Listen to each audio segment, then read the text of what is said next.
আসসালামু আলাইকুম শিক্ষার্থীবৃন্দ, কেমন আছো সবাই? আশা করি সবাই ভালো আছো। আমিও ভালো আছি।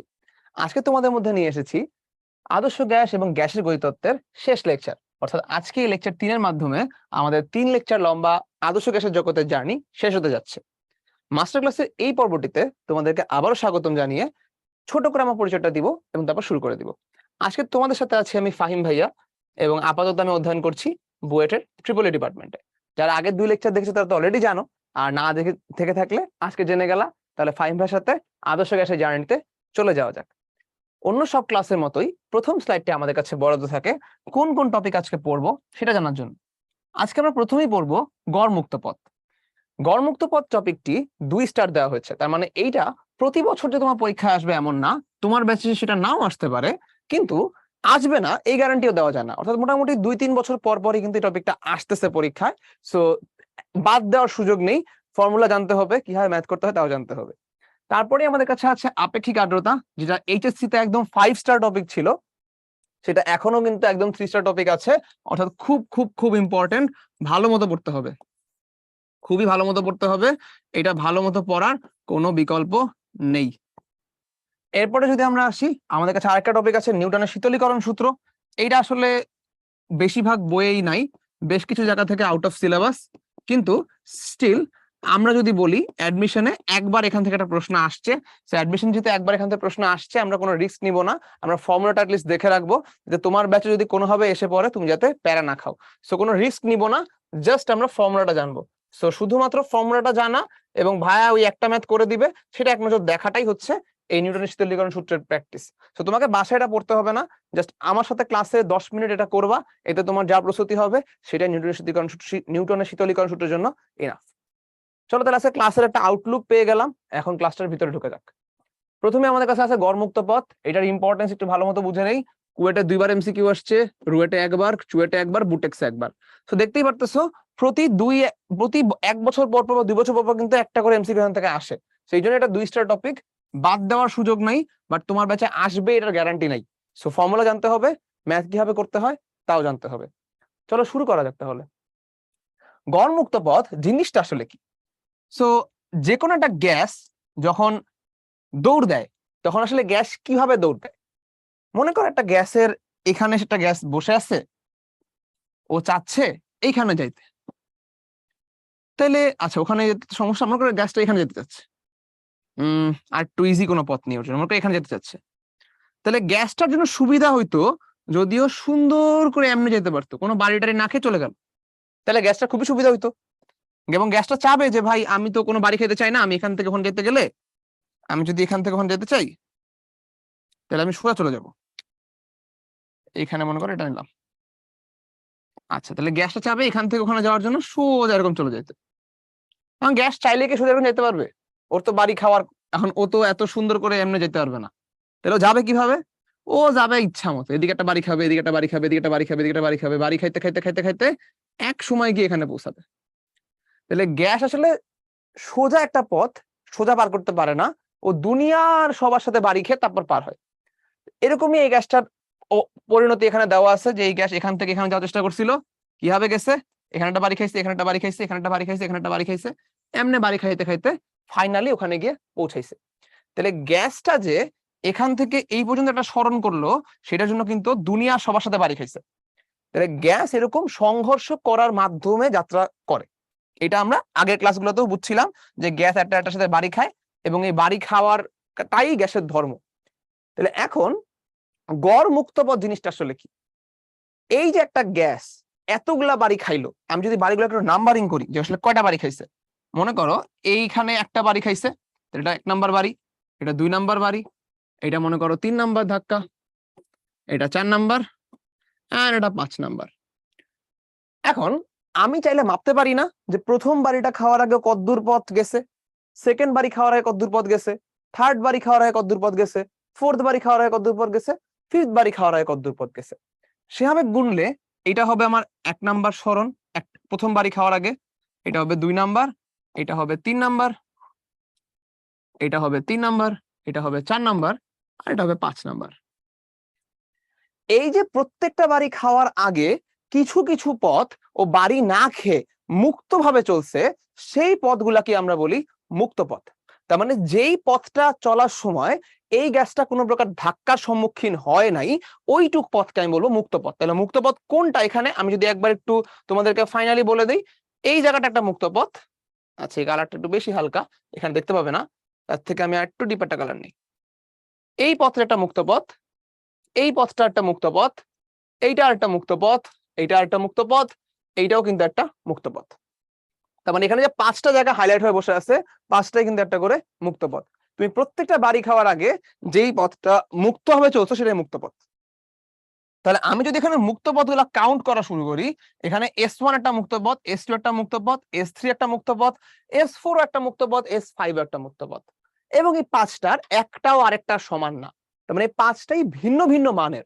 তাহলে তোমাকে যদি জিজ্ঞেস করে যে ভাই মুক্ত পথ ল্যামডাটা আসলে কত, আচ্ছা আমি কলম নিয়ে নিই, আমাকে যদি জিজ্ঞেস করে মুক্ত পথ ল্যামডা, সেই মুক্ত পথ ল্যামডাটা আসলে কত, তাহলে তুমি যদি এই মুক্ত পথ ল্যামডার একটা মান বলতে চাও, তুমি একটা মান কি হয় বলবা? একটা মান তো তোমাকে বলা সম্ভব না, যেহেতু এটা 5 রকম মান আছে, সেহেতু 5টা মানকে আমরা সুন্দর করে করে দিব গড়। এই জন্যই আমরা গড় নেই, কারণ একটা মানও আরেকটার সাথে মিলবে না, আমরা সবগুলা মানের একটা গড় নিব। তাহলে গড় মুক্ত পথ ল্যামডাটা হবে তোমার কাছে সবগুলা মুক্ত পথের যোগফল ডিভাইডেড বাই ধাক্কার সংখ্যা। তাহলে আমি যদি বলি এখানে n সংখ্যক ধাক্কা খাইছে, তাহলে গড় মুক্ত পথটা হবে এরকম, nটা মুক্ত পথ থাকবে এবং নিচে হবে ধাক্কার সংখ্যা। সো এইটাই হচ্ছে বেসিক্যালি গড় মুক্ত পথের আইডিয়াটা, যে গড় কেন হচ্ছে, কারণ মুক্ত পথ অনেকগুলো আছে এবং প্রত্যেকটা মুক্ত পথ একটা একটা থেকে ভিন্ন। সো আমি যদি একটা মুক্ত পথ বলতে চাই, আমাকে অবশ্যই গড় নিতে হবে। সো এই জিনিসটাই হচ্ছে বেসিক মুক্ত পথের আইডিয়া। এখন মুক্ত পথের এইভাবে তো আমি গড় করতে পারবো না, আমার কাছে ম্যাথের মধ্যে এরকম ডেটা দেওয়া থাকবে না যে ভাই 5টা ডেটা দেওয়া আছে, 5টা ডেটার মধ্যে থেকে তুমি 5 দিয়ে ভাগ করো। তাহলে এরকম ডেটা তো কোনোদিনই ম্যাথে দেওয়া থাকবে না। তাহলে আমরা আরেকটু সুন্দর একটা ফর্মুলা বের করবো এই গড় মুক্ত পথটা ক্যালকুলেট করার জন্য। চলো আমরা একটা সুন্দর ফর্মুলা বের করি। মনে করো আমাদের কাছে এই একটা কণা আছে এবং এই কণাটা এখান থেকে এই পর্যন্ত ট্রাভেল করবে, এত দূর ও যাইতে চায়, এটা মনে করো এল। এই এল ডিস্টেন্সটা আমার কণাটা ট্রাভেল করতে চাচ্ছে। তাহলে এল ডিস্টেন্সটা যদি আমার কণা ট্রাভেল করতে চায়, তাহলে এল ডিস্টেন্স সামনে আগানোর সময় ও কার কার সাথে ধাক্কা খাবে চিন্তা করে দেখো তো।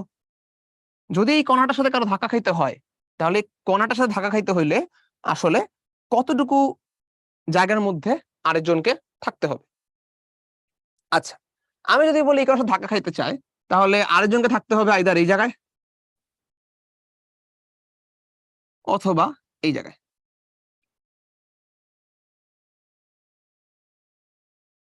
রাইট? তাহলে যদি আরো একটা কণাকে ধাক্কা খাইতে হয় আমার কণার সাথে, তাহলে ও থাকতে হবে আইদার এই জায়গায় অথবা থাকতে হবে এই জায়গায়, তাই তো? তাহলে এদের মধ্যে দূরত্ব আসলে কেমন হতে হবে খেয়াল করে দেখো তো।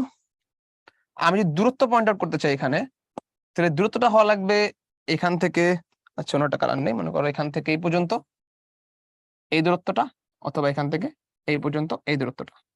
আচ্ছা এখানে তো কালো আসলে খাটবে না, আমি যদি এখানে সবুজই নেই, এই পর্যন্ত এই দূরত্বটা। রাইট?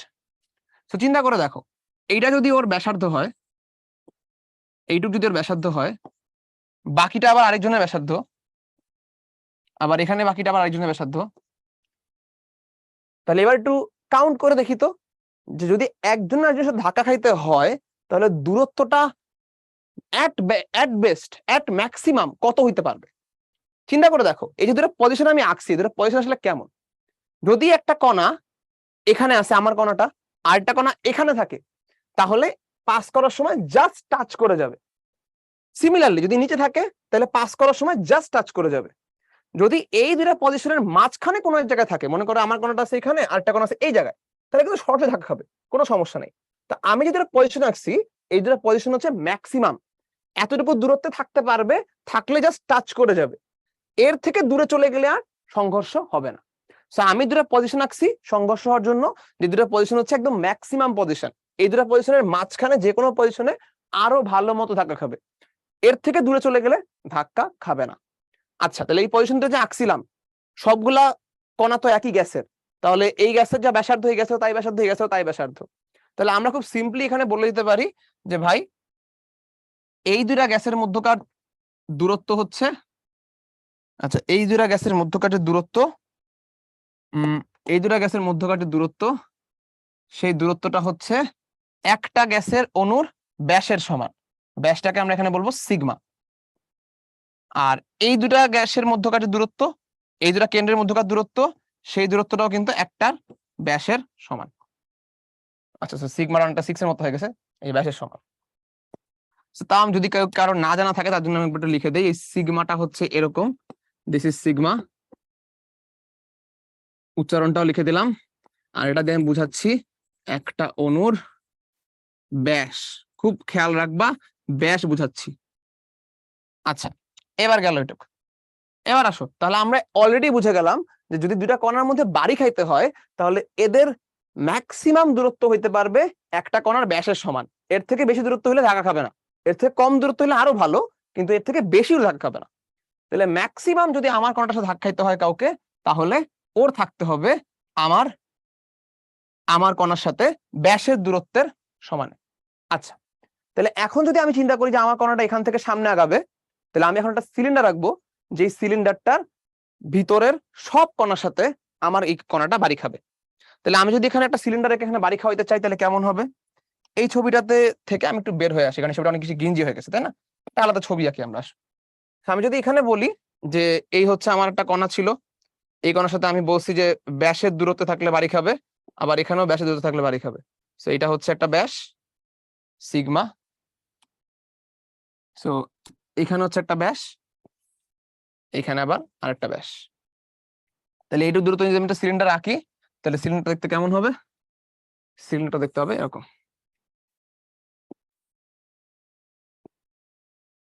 ওকে, এই সিলিন্ডারে যদি আমি ব্যাসার্ধ বলি আর দৈর্ঘ্য বলি তাহলে কোনটা কেমন? এই সিলিন্ডারের ব্যাসার্ধ হচ্ছে এইটুক, ভালো মতো দেখতে পাচ্ছ যে এখানে এইটুক কিন্তু একটা কণার ব্যাসের সমান। সেটা যে ব্যাসার্ধ সেটা হচ্ছে একটা কণার ব্যাসের সমান। আর এটা যে দৈর্ঘ্য, সেই দৈর্ঘ্যটা কি? দৈর্ঘ্যটা হচ্ছে যতটুকু দূরত্ব আমার কণাটা আগাইছিল এল। তাহলে এই হচ্ছে আমার সিলিন্ডার, এবং এই সিলিন্ডারের মধ্যে যতগুলা কণা ফিট করা যাবে সবগুলা কণার সাথে আমার এই কণাটা এল দূরত্ব অতিক্রম করার সময় ধাক্কা খাবে। তাহলে আমি এখন পেয়ে গেলাম যে আসলে কয়টা কণার সাথে আমার কণাটা ধাক্কা খাইতে পারে, কারণ আমি একটা সিলিন্ডারের মধ্যে এটাকে ফিট করা ফেলছি এবং বলছি সিলিন্ডারের মধ্যে যদি একটা কণা পড়ে তাহলে অবশ্যই আমার কণাটা তার সাথে ধাক্কা খাবে নিশ্চিত। আচ্ছা তাহলে এই কণাটা সামনে যাচ্ছে, ধাক্কা খাইতে খাইতে যাচ্ছে, এটা ক্যালকুলেট করে ফেলি যে কয়টা কণার সাথেও ধাক্কা খাবে। এই ক্যালকুলেট করার জন্য আমার একটা মান দরকার, মানটা হচ্ছে একক আয়তনে অণুর সংখ্যা। তাহলে আমি যদি জানি একক আয়তনে কয়টা অণু আছে, তাহলে কিন্তু আমি খুব ইজিলি এখান থেকে বের করে ফেলতে পারবো যে আমার কণাটা আসলে কয়টা ধাক্কা খাচ্ছে। তাহলে মনে করো আমার কাছে দেওয়া আছে একক আয়তনে n সংখ্যক অণু আছে। তাহলে একক আয়তনে যদি n সংখ্যক অণু থাকে তাহলে সিলিন্ডারের আয়তনটা বের করে আমি খুব ইজিলি বলে ফেলতে পারবো যে এর মধ্যে কয়টা কণা আছে। তাহলে সিলিন্ডারের আয়তন বের করে ফেলি চলো। তাহলে সিলিন্ডারের আয়তন বের করে ফেলা কিন্তু খুবই সহজ। সিলিন্ডারের আয়তন হচ্ছে ভি, এটা আসবে হচ্ছে পাই আর স্কোয়ার এইচ। তাহলে আমি যদি বলি পাই আর স্কোয়ার এইচ, তাহলে এখানে এই সিলিন্ডারের ব্যাসার্ধ কি? ব্যাসার্ধ হচ্ছে সিগমা। আর এই সিলিন্ডারের এইচ কত? এল। তাহলে পাই সিগমা স্কোয়ার এল হচ্ছে আমার এই সিলিন্ডারের আয়তন। খুব ইজিলি বের হয়ে গেছে। এখন আমরা এই আয়তনটাকে ইউজ করে বের করি যে এর মধ্যে আসলে কয়টা অণু আছে।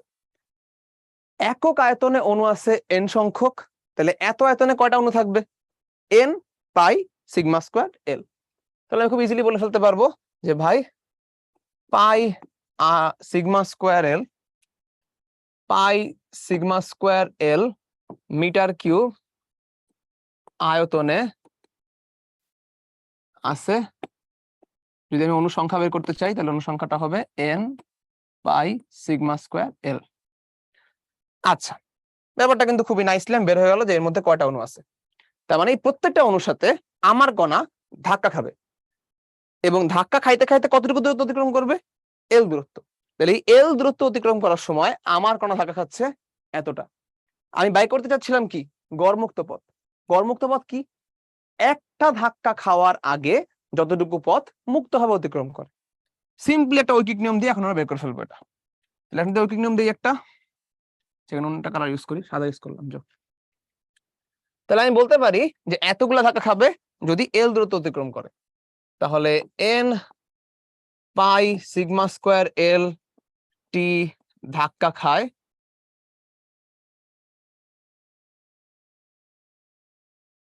অতিক্রম করতে কতটুকু দূরত্ব? এল দূরত্ব। এখন আমি চাচ্ছি একটা ধাক্কা খাইতে আসলে কতটুকু দূরত্ব অতিক্রম করে। তাহলে একটা ধাক্কা খায় কতটুকু দূরত্ব অতিক্রম করলে?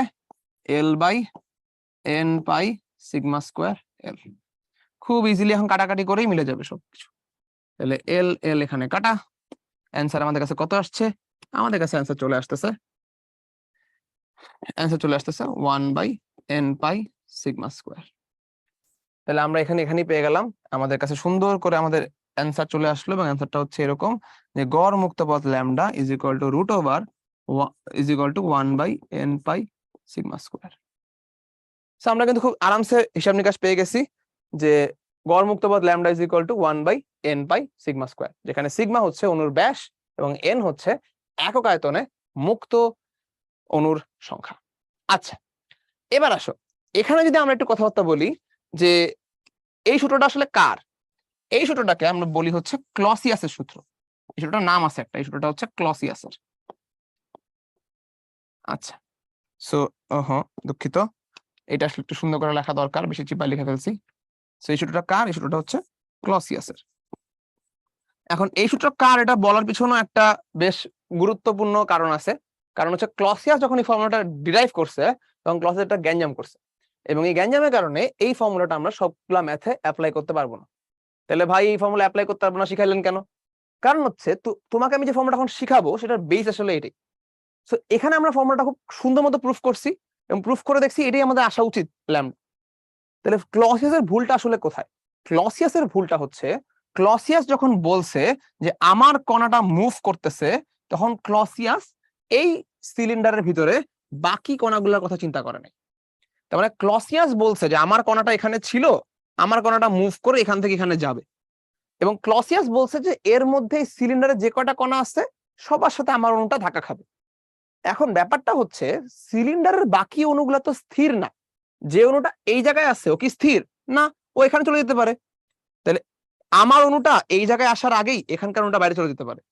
আবার এমনও হতে পারে যে বাইরে একটা অণু আছে ভিতরে চলে আসতে পারে। সেই ভিতরে যে কয়টা অণু আছে এরা সবাই কিন্তু গতিশীল, এরা সবাই যে এখানেই বসে থাকবে এই কণার জন্য ওয়েট করে এমন কিন্তু না। এই কণা আস্তে আস্তে যে কেউ বাইরে চলে যেতে পারে। আবার বাইরে যে কণাগুলো আছে এগুলাও কিন্তু গতিশীল, এদেরও যে কেউ ভিতরে ঢুকে যেতে পারে। সো বাকি কণাগুলাকে ক্লসিয়াস গতিশীল ধরেন নাই, এই জন্য বাকি কণাগুলোর ক্ষেত্রে ক্লসিয়াসের ফর্মুলা একটু ভুল দেয়। ম্যাক্সওয়েল পরবর্তী সময়ে তার বেগ বন্টন সূত্রের মাধ্যমে এই ফর্মুলার ভিতরে একটা কারেকশন ফ্যাক্টর আনছে, যেখানে আমরা বাকি কণাগুলোর বেগও চিন্তা করে থাকি। সো ম্যাক্সওয়েলের ফর্মুলাটা ইজ মোর কারেক্ট, এবং তোমরা যখন পরীক্ষার খাতায় ইউজ করবে যে কোনো ম্যাথ করার ক্ষেত্রে ম্যাক্সওয়েলেরটা ইউজ করবে, সেটাই রেকমেন্ডেড। তাহলে ম্যাক্সওয়েল কি করছে? ম্যাক্সওয়েল এই ফর্মুলাটাকে একটু কারেক্ট করছে, এবং তার কারেকশন ফ্যাক্টর হিসাবে ম্যাক্সওয়েল নিচে একটা √2 দিয়ে দিছে।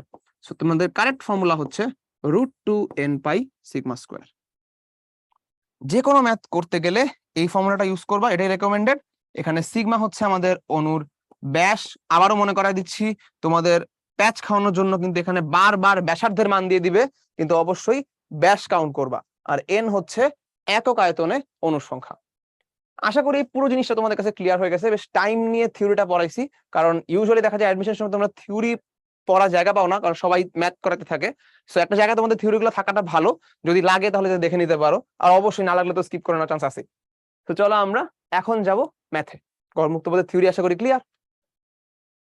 এখন যদি আমরা গড়মুক্ত পথের ম্যাথ করতে যাই, তাহলে প্রথমে আমাদের কাছে আছে একটা গ্যাস অণুর ব্যাস এত। আমাদের ভাগ্য খুবই ভালো যে আমাদেরকে ব্যাস দিয়ে দিচ্ছে সরাসরি, আমাদের কষ্ট করে ব্যাসে কনভার্ট করা লাগবে না। প্রতি ঘনমিটার গ্যাসে অণু সংখ্যা দিয়ে দিচ্ছে, তাহলে এটা হচ্ছে আমাদের কাছে এন। যেহেতু ঘনমিটার দিয়ে দিচ্ছে সেটা আমাদের ভাগ্য ভালো, আমাদের অন্য কোনো একক দিলে মিটারে নিয়ে আসা লাগতো। গ্যাসটির গড়মুক্ত পথ কত হবে? বাহ, খুব সিম্পল ম্যাথ, আমরা এমনি দিয়ে দিই। Lambda is equal two 1/√2 n pi sigma square. তাহলে আমরা যদি এখানে বসাই দেই, তাহলে 1/√2 থাকলো। এন কত ছিল আমাদের কাছে? এন ছিল আমাদের কাছে 6.02 10 টু দি পাওয়ার 25। সাথে আমাদের কাছে ব্যাস ছিল হচ্ছে 2.5 10⁻⁻10, একটা সুন্দর করে হোল স্কোয়ার। এখন এখান থেকে যা বের হবে সেটা আমাদের কাছে সরাসরি মিটারেই আসবে এইটার গড় মুক্ত পথ। চলো আমরা বের করে ফেলি, বের করে ফেলতে কোনো সমস্যা নেই। সো 1/√2 ইন্টু আমাদের কাছে আসতেছে 2 ইন্টু আমাদের কাছে আসতেছে 6.02 ইন্টু 10⁻25, এন্ড তার সাথে আমাদের কাছে আছে ব্যাসটা কত দিচ্ছে 2.5 10⁻10, তো 2.5 10⁻10। সো এই হয়ে গেল আমাদের অ্যান্সার, এবং অ্যান্সারটা হচ্ছে 1.879 10⁻8। হ্যাঁ আচ্ছা, সো 6.02 10⁻25 এন, আচ্ছা পাই দেনি, আমি পাই দেনি, দাঁড়াও। হ্যাঁ, তো পাই দিলে হচ্ছে পাই, এবার ঠিক আছে। সেটা আসবে হচ্ছে আমাদের কাছে 5.98 10⁻8। সো 5.98 10⁻8 যদি আমরা এখানে বসাই, তাহলে আমাদের কাছে এটা আসে হচ্ছে এরকম একটা মান আসে আর কি, 5.98 10⁻8। সো এটাকে কোন একটা এর মধ্যে দিয়ে দেওয়া যায়, দেখো তো কোনটাতে দেওয়া যায়। সো এটা মোটামুটি হচ্ছে, আমরা যদি 0.6 ন্যানোমিটারের দিকে যাই তাহলে প্রবাবলি এটা বেশি ম্যাচ করবে আমাদের কাছে। তাও এবার একটু দেখে নেই। সো আমাদের কাছে এইটা আসে হচ্ছে ফাইনালি, সো আমরা যদি একদমই ঠিকঠাক মতো করি, এটা এখানে তো পাই ছিল, পাই দিয়ে নেই, এই জন্য এখানে বলেছে। ওকে, সো 5.98 10⁻8 অলমোস্ট। এটা যদি বাকি ম্যাথগুলোর দিকে আমরা তাকাই, এটা খুব সম্ভবত এইটা হইতে পারে, আর হচ্ছে অন্য কোনটাকে হওয়ার চান্স আছে। আমরা যদি 6 দেই সেক্ষেত্রে হচ্ছে এটা এরকম আসবে, 559 আসবে। সো অন্য কোনটার ধারে কাছে এটা নাই। সো যদিও একদম ম্যাচ করতেছে না, বাট স্টিল এটাই আমাদের কাছে অ্যান্সার, কারণ এটার কাছাকাছি যাচ্ছে অ্যাটলিস্ট। সো এখানে একটা রিস্ক আছে, দেখছো তোমরা, কিন্তু এক্সাক্ট যদি ডাটা না পাও, এটা ক্লোজ টু কিছু একটা দিয়ে অ্যান্সার দিয়ে দেওয়া যায় চাইলে, বাট স্টিল একটু রিস্ক থেকে যায়। সো চেষ্টা করবা যে একদম কারেক্ট আসলে ওটার দিকে দেওয়ার, নাহলে আশেপাশে কোনটা আছে, সবচেয়ে কাছে কোনটা আছে সেটা দিয়ে দেওয়ার। ওকে, চলো আমরা তাহলে সামনের দিকে আগাই। নেক্সট ম্যাথে কি আছে দেখি। সেটা গ্যাসের অণুর ব্যাসার্ধ এত। সো আমি যদি ব্যাসার্ধ বলি, এবার আমার কাছে ভেজাল চলে আসছে, কারণ ব্যাসার্ধ নিয়ে কাজ নাই, আমাকে আসতে হবে এটার ব্যাসে। তাহলে আমি যদি ব্যাসে আসি, এটা হবে 7 × 10⁻10 মিটার প্রতি ঘন সেন্টিমিটারের অনুসংখ্যা। এখানেও কিন্তু ভেজাল করছে, ঘন সেন্টিমিটার দিছে। তাহলে ঘন সেন্টিমিটার দেওয়ার মানে কি, মানে হচ্ছে এখানে তোমার এককটা চলে আসবে সেন্টিমিটার কিউবে। তাহলে এইটা আসলে কি, এটা হচ্ছে আমাদের কাছে একটা এন, কিন্তু এন দেওয়া আছে আমার কাছে 2.69 10⁻19 পার সেন্টিমিটার কিউব। এটা গড়মুক্ত পথ কত? তাহলে যেহেতু একটা আমার কাছে মিটারে দেওয়া আছে এবং অ্যান্সার গুলো সব মিটারে দেওয়া আছে, সুতরাং এটাকে পার সেন্টিমিটার কিউবে রাখাটা একটা বোকামি। আমরা এটাকে চলে নিয়ে যাব মিটার কিউবে। এটাকে মিটার কিউবে নেওয়া মানে হচ্ছে 2.69 10⁻19 × 10⁻6 পার মিটার কিউব। সো এই পর্যন্ত নিয়ে গেলাম। এবার চলো আমরা বের করে ফেলি এটা গড়মুক্ত পথ। তাহলে গড়মুক্ত পথ বের করলে ল্যামডা আসবে 1/√2 পাই, তার সাথে আমরা এন বসাবো। এন আছে আমাদের কাছে 2.69 × 10⁻19 × 10⁻6, তার সাথে আসবে 7 × 10⁻10। সেই পুরোটা যদি আমি বসাই দিই, তাহলে এটা কত আসে? এটা আসবে এবার আমার কাছে 1/√2 পাই 2.69 10⁻19 × 10⁻6, তার সাথে আসবে 7 × 10⁻10। সেটা আমার কাছে আসতেছে হচ্ছে, ওকে, সো আমাদের কাছে এটা অলমোস্ট চলে আসে 2.42। আচ্ছা, সো 2.69 10⁻19 10⁻6 7 10⁻10। সেখানে একটা হোল স্কোয়ার আছে, হোল স্কোয়ারটা তো দেই নেই, সেখানে তোমরা হোল স্কোয়ার দিয়ে নিও। সো এই যে এখানে একটা হোল স্কোয়ার, আচ্ছা, সেই হোল স্কোয়ারটা দিয়ে ফেললেই আমাদের কাছে চলে আসবে এবার। সো 2.42, ঠিক আছে, 2.42 10⁻, এটার আশেপাশে একটা কিছু আসে। সো এটা আসবে হচ্ছে এইটার আর কি। সো আমি যদি বলি ক্যালকুলেট করে ফেলবা, এইটার কাছাকাছি একটা মান আসবে 2.42 10⁻8। একদম এক্সাক্ট আসে না, এটার কাছাকাছি আসে। আচ্ছা, সো এগেইন আমরা ওটাই বলতেছিলাম যে আমরা কাছাকাছি যে মানটা, সবচেয়ে কাছাকাছি মানটা নিয়ে কাজটা করব। ওকে, সো এবার যদি আমরা চিন্তা করি সামনে কি আছে, কোন গ্যাস অণুর গড় মুক্ত পথ এর ব্যাসের সমানুপাতিক, বর্গের ব্যস্তানুপাতিক, বর্গের সমানুপাতিক, বর্গমূলের সমানুপাতিক। এটা তো একদম সোজা, সূত্র দেখলেই কাজ হয়ে যাবে। সো এমনি দিয়ে দিবা যে ভাই আমরা যদি গড় মুক্ত পথ হিসাব করি, গড় মুক্ত পথের ফর্মুলাটা কি, ল্যামডা = 1/√2 পাই এন সিগমা স্কোয়ার। সো এইটা হচ্ছে আমাদের সূত্র। আমাদের কাছে কি চাইছে? ব্যাসের, তাহলে ব্যাসটা আছে হচ্ছে এই জায়গায়, রাইট? তাহলে এখানে তুমি দিয়ে দিবা যে ল্যামডা সমানুপাতিক 1/σ²। তাহলে বর্গের ব্যস্তানুপাতিক, এইটা হচ্ছে আমাদের অ্যান্সার। আচ্ছা, সো সহজেই কিন্তু হয়ে গেল, দেখছো? সেবার যদি আমরা সামনে আগাই, আমাদের কাছে আর কি আছে? আবার আছে গড়মুক্ত পদ, এবার দিয়ে দিছে। তাহলে যদি গড়মুক্ত পদ দিয়ে দেয় তাহলে তোমার কাছে ল্যামডা আছে, খেয়াল রাখবা যে ল্যামডা সেন্টিমিটারে দিছে, আণবিক ব্যাস দিয়ে দিছে এবং সেটাও সেন্টিমিটারে দিছে। তাহলে সিগমা দিয়ে দিছে, আণবিক ব্যাস সেন্টিমিটারে চাইছে, ঘন সেন্টিমিটারে অনুসংখ্যা কত। সেন্টিমিটার গুলা দেখে কিন্তু ভয় পাওয়ার কিছু নাই, কারণ এইটাও সেন্টিমিটার, এইটাও সেন্টিমিটার, চাইছেও ঘন সেন্টিমিটারে। আমার কোনো একক চেঞ্জ করার দরকার নাই। আমি যদি এই ভ্যালুটাই বসাই, অটোমেটিক ঘন সেন্টিমিটারের ভ্যালু চলে আসবে। আমি নর্মাল সূত্রটাই আরেকবার দিই, 1/√2n π σ²। আমি যদি এখান থেকে n বের করতে চাই, n বাই করতে চাচ্ছি, তাহলে এখানে সিম্পলি ফর্মুলাটা বসে যাবে 1/√2 ল্যামডা পাই σ²। তোমার কাছে ল্যামডাও আছে, সিগমাও আছে, পাই তো তুমি জানোই, সুন্দর করে ভ্যালুগুলো বসায় দাও। এই ভ্যালুটা বসাবা এই জায়গায় ল্যামডার জায়গায়, এই ভ্যালুটা বসাবা সিগমার জায়গায়, তাহলেই ভ্যালু চলে আসা উচিত। আমি একবার একটু এটা বলে দেই, ক্যালকুলেশন করতে যাচ্ছি না। এটার ভ্যালু আসবে হচ্ছে 2.344 10⁻20 এর মতো কিছু একটা, এই লাস্টের অ্যান্সারটা আসবে। 2.344 10⁻20 সেন্টিমিটার/কিউব। এরকম একটা ক্যালকুলেট করে দেখো ক্যালকুলেটারে, আমি আর কষ্ট করতে গেলাম না। সো এটার অ্যান্সার এটা আসবে। ব্যাপারটা কিন্তু খুবই সোজা। আই গেস গড়মুক্ত পথে ম্যাথগুলো করতে করতেই বুঝে ফেলছো যে ম্যাথগুলোতে কিন্তু খুব বেশি মাথা খাটানো লাগে না। ফর্মুলাটা জানি, ভ্যালু দেওয়া আছে, বসাইতে হবে। মাঝে মধ্যে একটু একক নিয়ে টেনশন নেওয়া লাগে যে সেন্টিমিটারে আছে না মিটারে আছে, এইটুকুই। ব্যাসার্ধে আছে না ব্যাসে আছে, এইটুকু টেনশন তুমি নিতে পারলেই ম্যাথগুলা মিলে যাওয়া উচিত। চলো তাহলে সামনে যাই, নতুন টপিক চলে আসছে আমাদের কাছে। এবার আমাদের কাছে আসছে হচ্ছে আপেক্ষিক আর্দ্রতা। তাহলে আমরা যদি আপেক্ষিক আর্দ্রতা পড়তে যাই, তাহলে প্রথমে আমরা আপেক্ষিক আর্দ্রতার গুরুত্ব বুঝে নিব। দেখতেই পাচ্ছ যে আপেক্ষিক আর্দ্রতা থেকে 20-21-এ এমসিকিউ আসছে, 14-15-তে আসছে, 10-11-তে, 16-17-তে আসছে। প্রতি 2 বছর পর পর কিন্তু এখান থেকে এমসিকিউ আসছে। রিটেন বুয়েট 17-18-তে খুব রিসেন্টলি আসছে একবার, বুটেক্সেও বেশ 2বার আসছে। এই জন্য আমরা এটাকে 3 স্টার দিছি, যে মোটামুটি প্রতি বছরই হোক রিটেন হোক এমসিকিউ এখান থেকে আসে। তো তোমার অ্যাডমিশন টেস্টেও সবগুলা পরীক্ষার মধ্যে যে কোনো এক জায়গায় তুমি প্রশ্ন পাবা, মোটামুটি ধরে নিতে পারো। আমরা যেটা থিওরি পড়তে যাই, তাহলে আপেক্ষিক আর্দ্রতার একটাই সূত্র আছে মোটামুটি, এবং এই সূত্রটা 3 ভাবে লেখা যায়। একটা এখানে দেওয়া আছে সরাসরি, যে নির্দিষ্ট তাপমাত্রায় বায়ুতে উপস্থিত জলীয় বাষ্পের ভর ডিভাইডেড বাই সম্পৃক্ত জলীয় বাষ্পের ভর। এটা তোমাকে দিছে কোন ভাবে? এটা তোমাকে দিছে হচ্ছে ভর দিয়ে, ফর্মুলাটা দিছে যে R=m/M × 100%, যেখানে স্মল এমটা হচ্ছে উপস্থিত জলীয় বাষ্পের ভর বর্তমানে বায়ুতে যেটা আছে, ডিভাইড বাই এম হচ্ছে সম্পৃক্ত জলীয় বাষ্পের ভর। তার মানে বায়ুতে সর্বোচ্চ কতটুকু জলীয় বাষ্প থাকতে পারে, বা আরো সহজ করে বললে বায়ুর জলীয় বাষ্পের ধারণ ক্ষমতা কতটুকু। তাহলে বর্তমানে কতটুকু আছে বাই সর্বোচ্চ কতটুকু থাকতে পারে, এইটাই, এই রেশিওটাকে আমি বলতেছি আপেক্ষিক আর্দ্রতা।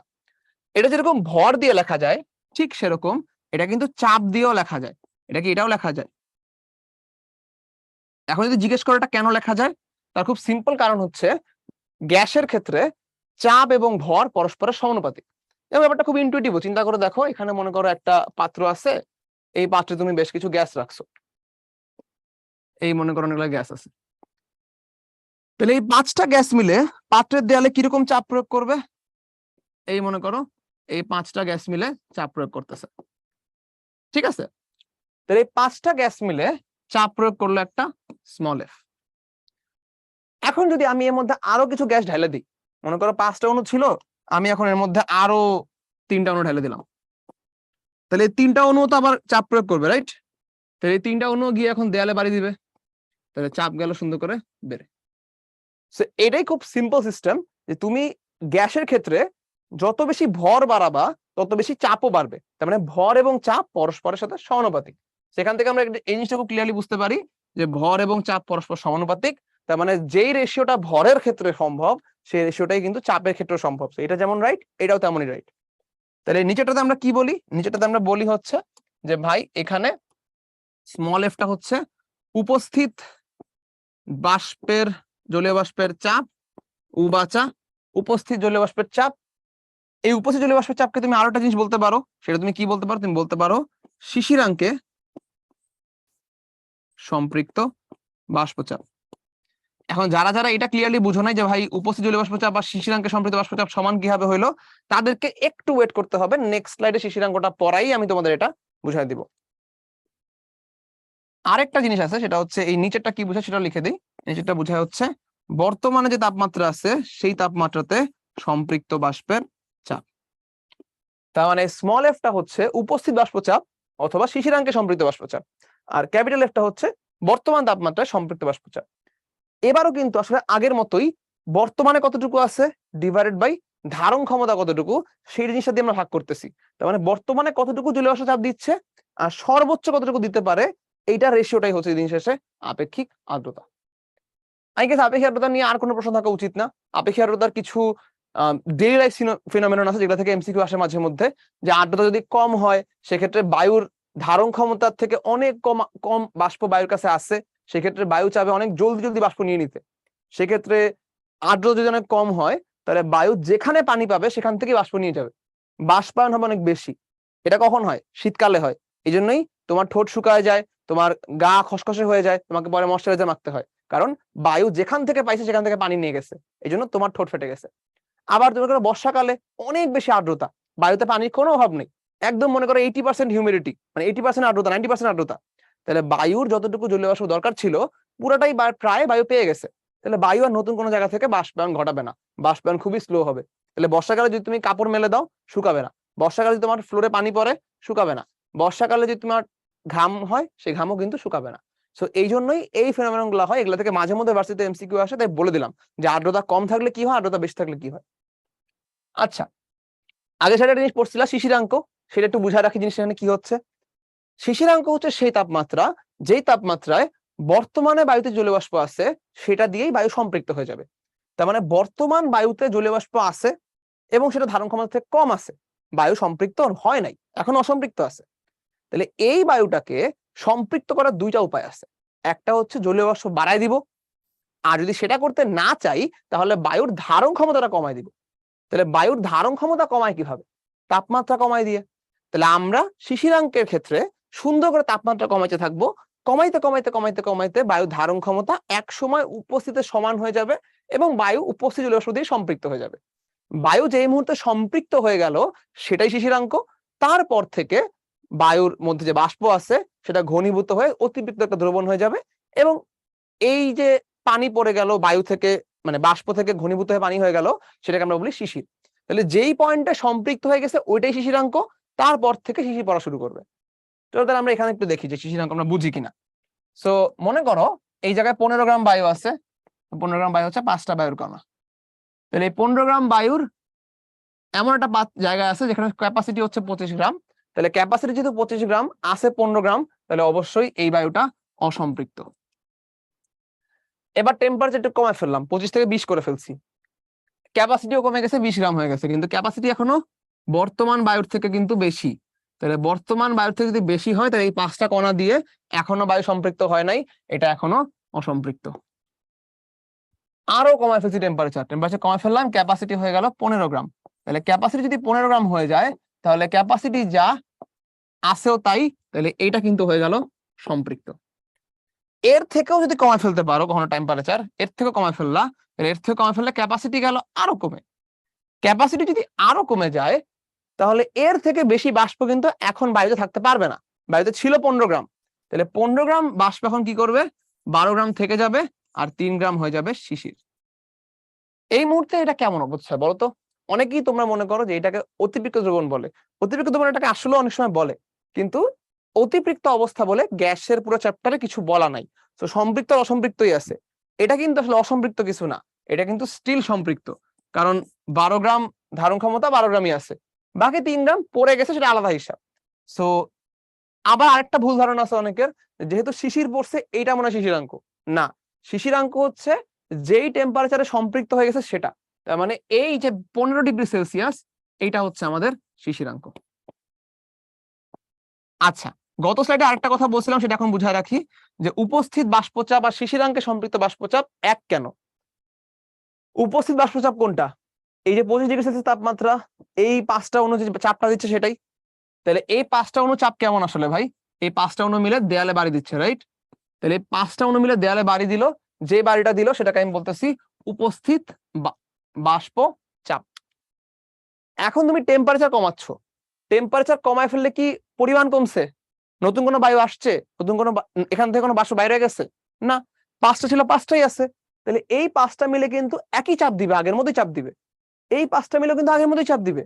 তার মানে এই মুহূর্তে শিশিরাঙ্কে এই 5টা অণু দিয়ে বায়ুটা সম্পৃক্ত, কিন্তু এই 5টা অণু যে দেয়ালে গিয়ে বাড়ি দিচ্ছে সেটা কিন্তু আগে যে পরিমাণ বাড়ি দিচ্ছিল সেই পরিমাণ বাড়ি দিচ্ছে। তার মানে এই অবস্থায় 5টা অণু যে বাড়ি দিত, এই অবস্থা 5টা অণু একই বাড়ি দিচ্ছে। দুই ক্ষেত্রেই চাপের পরিমাণটা সমান। জাস্ট পার্থক্য কি? পার্থক্য হচ্ছে এইখানে এই 5টা অণু দিয়ে বায়ুটা সম্পৃক্ত হয় নাই, অসম্পৃক্ত ছিল। এইখানে এই 5টা অণু দিয়ে বায়ুটা সম্পৃক্ত হয়ে গেছে, এইটুকুই পার্থক্য। বাট এই 5টা অণুর চাপ কিন্তু সেম। তার মানে এই শিশিরাঙ্কের যে ক্যাপিটাল এফ বা সম্পৃক্ত বাষ্পচাপ, সেটাই আসলে উপস্থিত স্মল এফ এর সমান। সেখান থেকে আমাদের ডিসিশন কিন্তু এটাই আসতেছে যে ভাই শিশিরাঙ্কের সম্পৃক্ত বাষ্পচাপ এটা উপস্থিত বা বর্তমান স্মল এফ এর কিন্তু সমান। এই জিনিসটা কেন লাগে? কারণ বেশিরভাগ ক্ষেত্রে আমাদের সম্পৃক্ত বাষ্পচাপটা দেওয়া থাকে, উপস্থিত দেওয়া থাকে না। আমরা যদি শিশিরাঙ্কের সম্পৃক্ত বাষ্পচাপটা বের করতে পারি, উপস্থিতের স্মল এফটা অটো বের হয়ে যাবে। আচ্ছা, আশা করি জিনিসটা ক্লিয়ার। শিশিরাঙ্ক নিয়ে অনেক কথাবার্তা হচ্ছে, শিশিরাঙ্ক নির্ণয় করবো কিভাবে সেটা একটু বলে দেই। শিশিরাঙ্ক নির্ণয় করতে হয় হাইগ্রোমিটার দিয়ে। আমাদের ওয়েট অ্যান্ড ড্রাই বাল্ব বা সিক্ত এবং শুষ্ক বাল্বে হাইগ্রোমিটারটার ছবি একটা দেওয়া আছে এখানে। এখানে মোটামুটি 2টা বাল্ব কাজ করে। একটা বাল্ব আছে শুষ্ক অবস্থায়, এই জায়গায় দেখতেই পাচ্ছ। এটা কোথায় আছে? এইটা আছে আমার সাথে, এইটা আছে বায়ুর সাথে কানেক্ট করা। এবং এই থার্মোমিটারে যে তাপমাত্রাটা আসে সেটাকে আমরা বলি θ1। আর এটা দেখতে পাচ্ছ কোথায় আছে? পানির সাথে কানেক্ট করা। তাহলে পানির ভিতরে যেটা আছে সেটাকে আমরা বলি আর্দ্র বাল্ব, এবং এটা তাপমাত্রাকে আমরা বলি θ2। তাহলে যদি তোমাদেরকে জিজ্ঞেস করা হয় যে ভাই আজকের কারেক্ট তাপমাত্রা কোনটা দিচ্ছে বলতো? আজকের কারেক্ট তাপমাত্রা, বর্তমান তাপমাত্রা কে দিচ্ছে? বর্তমান তাপমাত্রা কিন্তু θ1 দিচ্ছে। তার মানে তোমাকে যদি আমি জিজ্ঞেস করি যে আজকে পরিবেশের তাপমাত্রা কত, সেই তাপমাত্রাটা কিন্তু তোমাকে θ1 দিবে, প্রেজেন্ট টেম্পারেচার। পানির ভিতরে যেটা আছে সেটা তোমাকে দিবে এর থেকে একটু কম। আচ্ছা, তাহলে বায়ুর ভিতরে যেটা সেটা তোমাকে আজকের বায়ু তাপমাত্রা দিচ্ছে, পানির ভিতরে যেটা সেটা তোমাকে আজকের পানির তাপমাত্রা দিচ্ছে। শিশিরাঙ্কের তাপমাত্রাটা কোথায় হবে বলতো? এই দুইটার মাঝখানে কোথাও। তার মানে একদম আজকের তাপমাত্রাও না, আজকের তাপমাত্রা থেকে একটু কমাইতে হবে শিশিরাঙ্ক পাইতে হইলে, একদম পানির তাপমাত্রাও না, মাঝখানে কোন এক জায়গায় হবে। তার মানে যদি মাঝখানে কোন এক জায়গায় হবে সেটা বাই করতে চাই, তাহলে আমাদের ফর্মুলাটা এরকম হয়ে দাঁড়াচ্ছে, দেখো শিশিরাঙ্কের তাপমাত্রাটা আজকে থেকে একটু কম হবে, রাইট? তাহলে θ1 মাইনাস θ শিশিরাঙ্ক একটু কম হবে, এর থেকে অবশ্যই বোঝা যাচ্ছে। কতটুকু কম হবে? বর্তমান তাপমাত্রা থেকে শিশিরাঙ্কের তাপমাত্রা কতটুকু কম হবে সেটা আমাদের একজন বিখ্যাত বিজ্ঞানী বের করেছেন, যে কম হবে এই দুটো তাপমাত্রার পার্থক্যের একটা গুণকের সমান। এবং কতটুকু গুণকের সমান সেটা দেওয়ার জন্য একটা ধ্রুবক আনছেন তিনি, যেটার নাম হচ্ছে গ্লেসিয়ারের ধ্রুবক। তার মানে একটা ধ্রুবক দিয়ে যদি আমি এই দুই থার্মোমিটারের তাপমাত্রার পার্থক্যকে গুণ দেই, তাহলে আমি পাবো যে আজকের তাপমাত্রা থেকে শিশিরাঙ্কের তাপমাত্রা কতটুকু ছোট। এই ধ্রুবকটার নাম কি? ধ্রুবকটার নাম হচ্ছে গ্লেসিয়ারের ধ্রুবক। গ্লেসিয়ারের উৎপাদকও বলা হয় এটাকে অনেক সময়।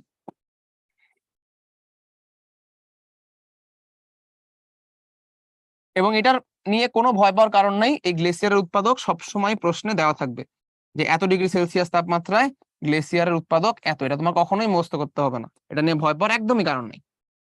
এখন যদি বলি এখান থেকে আমরা কি করি, তাহলে ফাইনালি আমাদের ফর্মুলা বের হলো হচ্ছে এরকম, যে শিশিরাঙ্কের তাপমাত্রা বের করতে চাইলে এটা আসবে হচ্ছে θ1 মাইনাস জি ইন্টু θ1 মাইনাস θ2। এটা হচ্ছে আমাদের ফাইনাল শিশিরাঙ্কের ফর্মুলা। ওকে, সেভাবে আমরা শিশিরাঙ্কটা বের করতে পারি। শিশিরাঙ্ক বের করার এমসিকিউ বেশ কমন, সেটা একটু ভালো মতো পড়ে রাখতে হবে।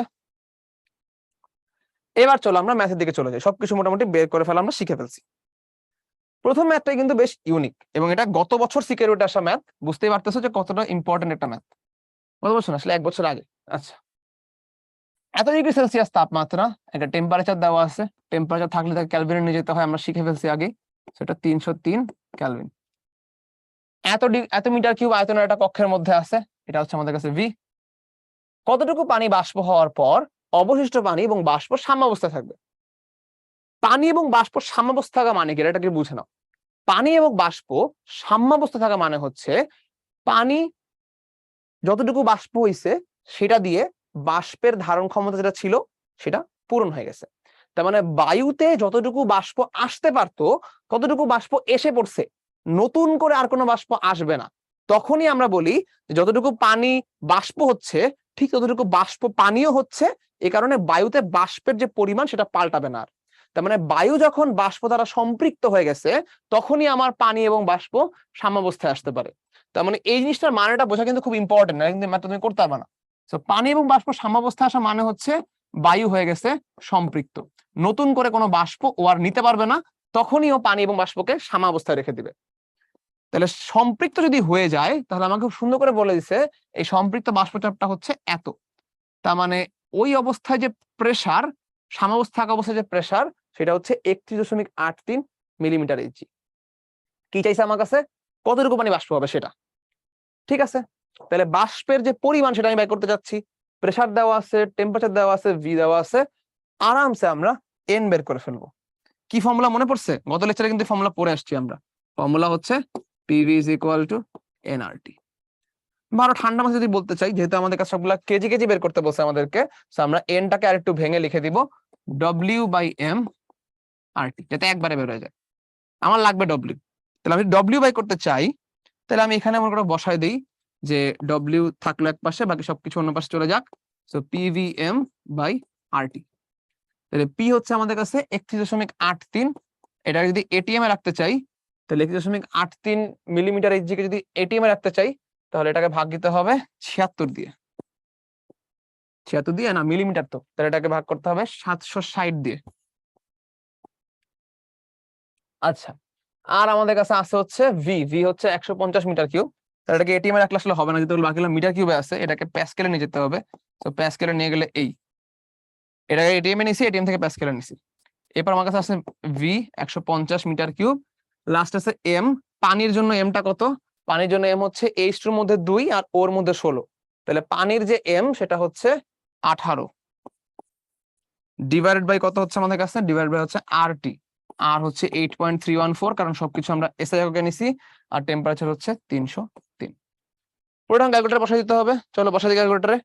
তাহলে আমি যদি পুরো জিনিসটা ক্যালকুলেটরে বসাই দিই তাহলে ক্যালকুলেটর আমাদেরকে খুব সম্ভবত 4.55 মতো কিছু দিবে। তো আমরা চেক করে দেখি যে ঠিক আছে কিনা, যে অ্যান্সারটা আমাদের কাছে আসছে সেটা। তাহলে 760 দিয়ে ভাগ, সাথে একটা 101325 ইন্টু 150 ইন্টু 18 ডিভাইডেড বাই আমাদের কাছে আসছে হচ্ছে 8.314 ইন্টু 303। আচ্ছা, সো আমাদের কাছে এরকমই কিছু একটা আসতেছে 4 পয়েন্ট। আচ্ছা, যেহেতু আমরা 18 ইউজ করছি এই জন্য একটা ঝামেলা হয়েছে। এই যে কিন্তু 18 ইউজ করলে তুমি পাবা কি সেই জিনিসটা বলো তো? তুমি যদি 18 ইউজ করো, 18 তো একটা গ্রাম, এই যে 18, এই 18 তো গ্রাম। তুমি যদি 18 ইউজ করো তাহলে কিন্তু তুমি অ্যান্সারটাও গ্রামে পাবা। তো আমি অ্যান্সারটা গ্রামে পাইছি। গ্রামে আমি কত পাইছি? অ্যান্সারটা 4548.32 গ্রাম। তাহলে 4548.32 গ্রাম কোথাও আছে? না, আছে কিন্তু কেজিতে। তাহলে আমি যদি কেজিতে এটাকে ইউজ করতে চাই তাহলে আমাকে খুব সুন্দর করে এটা পেয়ে যাবো আমি 4.55 কেজি। তাহলে 4.55 কেজি চলে আসছে আমার কাছে। গ্রামটা কিন্তু অবশ্যই হবে না, হবে এটা এই অ্যান্সারটা। সো এটা তোমাকে দিছে কিন্তু ট্র্যাপ করার জন্য। তুমি 4.55 বের করে লাফায় এসে গ্রাম দাগায় দিবা। সো গ্রাম দাগায়ও না, খুব কেয়ারফুল এটা কেজি দাগাইতে হবে। সো ম্যাথটা কিন্তু বেশ মজার, খেয়াল করে দেখবা। ম্যাথটা কিন্তু একদম ইজি ম্যাথ না। তোমাকে বুঝতে হয়েছে যে পানি এবং বাষ্প সাম্যাবস্থা থাকা মানে হচ্ছে সম্পৃক্ত হওয়া, এবং সম্পৃক্ত বাষ্পচাপ তোমাকে দিয়ে দিছে, তার মানে বাষ্পের প্রেসারটা হচ্ছে এতটুকু। তাহলে প্রেসার আছে, আয়তন আছে, টেম্পারেচার আছে, বের করতে হবে এন। সেখান থেকে তুমি গেছো এবং ডব্লিউ বের করে আনছো।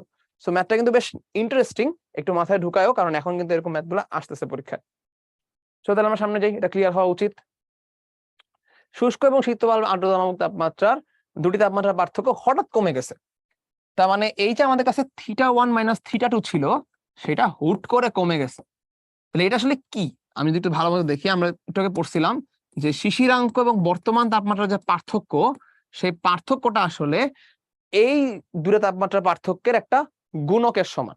তাহলে আমি যদি এইটার একটা গুণিতকের সমান বলি বর্তমান তাপমাত্রা এবং শিশিরাঙ্কের পার্থক্য, তার মানে এই জিনিসটা কমে যাওয়ার মানে হচ্ছে শিশিরাঙ্ক এবং বর্তমান তাপমাত্রার পার্থক্য কমে যাচ্ছে। শিশিরাঙ্ক এবং বর্তমান তাপমাত্রার পার্থক্য কমে যাওয়া মানে কি? কমে যাওয়া মানে হচ্ছে বর্তমান তাপমাত্রাটা শিশিরাঙ্কের খুব কাছে আছে। বর্তমান তাপমাত্রা শিশিরাঙ্কের খুব কাছে থাকা মানে কি? শিশিরাঙ্কে আর্দ্রতা কত হয়? শিশিরাঙ্কে যদি বায়ু সম্পৃক্ত হয়ে যাচ্ছে, তার মানে শিশিরাঙ্কে আর্দ্রতা হয় 100%। শিশিরাঙ্কে বায়ু সম্পৃক্ত না, তাহলে সম্পৃক্ত হয়ে গেলে তো আর্দ্রতা 100%ই। যদি বর্তমান তাপমাত্রা এবং শিশিরাঙ্কের পার্থক্য খুব কম হয়, তাহলে বর্তমান তাপমাত্রাতেও আসলে আর্দ্রতা বেশ বেড়ে গেছে। সো ঠান্ডা মাথায় আরেকবার বুঝাই দিই, এই দুইটার পার্থক্য কমে যাওয়া মানে হচ্ছে এদের পার্থক্য কমে যাওয়া। এদের পার্থক্য কমে যাওয়া মানে হচ্ছে বর্তমান তাপমাত্রা শিশিরাঙ্কের খুব কাছে আছে। শিশিরাঙ্কে আর্দ্রতা 100%, তার মানে বর্তমান বায়ুটা আসলে খুব বেশি আর্দ্র, প্রায় শিশিরাঙ্কের কাছে চলে যাচ্ছে, মানে বর্তমান বায়ুর আর্দ্রতাটা আসলে অনেক। তাহলে বর্তমান বায়ুর যে আর্দ্রতা সেটা হুট করে বেড়ে গেছে, মানে বায়ুতে অনেক বেশি বাষ্প ইনটেক হইছে, এবং যেহেতু হঠাৎ হইছে তার মানে হঠাৎ করে অনেক বেশি বাষ্প চলে আসছে। তাহলে হঠাৎ করে অনেক বেশি বাষ্প চলে আসা মানে হচ্ছে এখন এর সাথে এই বাষ্প পড়ে যাবে এক সময় না এক সময়, তাহলে বৃষ্টি হতে পারে, মোটামুটি একটা ভালো অ্যান্সার। কিন্তু যেহেতু হঠাৎ কমে গেছে, তার মানে হুট করে অনেক বেশি বাষ্প আসছে, এবং হুট করে বাষ্পের একটা আলাদা চাপও সৃষ্টি হবে, তার মানে ঝড় হতে পারে হচ্ছে এখানকার বেস্ট অ্যান্সার। কারণ হঠাৎ করে কমে যাওয়ার কারণে একটা চাপের তারতম্য সৃষ্টি হবে, এক জায়গায় নিম্নচাপ এক জায়গায় উচ্চচাপ চলে আসবে, এবং যার কারণে বায়ু ফ্লোটা অনেক বেশি বেড়ে যাবে। সো ঝড় হতে পারে হচ্ছে বেস্ট অ্যান্সার। বৃষ্টি হবে নো ডাউট, কিন্তু ঝড় হতে পারে হচ্ছে বেস্ট অ্যান্সার। আচ্ছা, ধীরে ধীরে কমলে বললে বৃষ্টি হওয়াটা একটু পারফেক্ট অ্যান্সার হতো, যেহেতু হঠাৎ কমে গেছে যেহেতু ঝড় হওয়াটা বেস্ট অ্যান্সার। আশা করি বুঝতে পারছো যে এই পার্থক্যের সাথে এই পার্থক্য কি সম্পর্ক, এবং আর্দ্রতা বাড়লে কেন এই জিনিসটা বৃষ্টির ক্ষেত্রে কাজ করে। আচ্ছা, কোন একদিন শিশিরাঙ্ক এত এবং আপেক্ষিক আর্দ্রতা এত, তাহলে আমার কাছে আর দিয়ে দিছে, খুব নাইস। ওই দিন বায়ুতে সম্পৃক্ত বাষ্পচাপ কত? 20°C তাপমাত্রায় সম্পৃক্ত বাষ্পচাপ বলা আছে, তার মানে এটা কি? এটা হচ্ছে শিশিরাঙ্কে সম্পৃক্ত বাষ্পচাপ। শিশিরাঙ্কে সম্পৃক্ত বাষ্পচাপ মানে হচ্ছে স্মল এফ।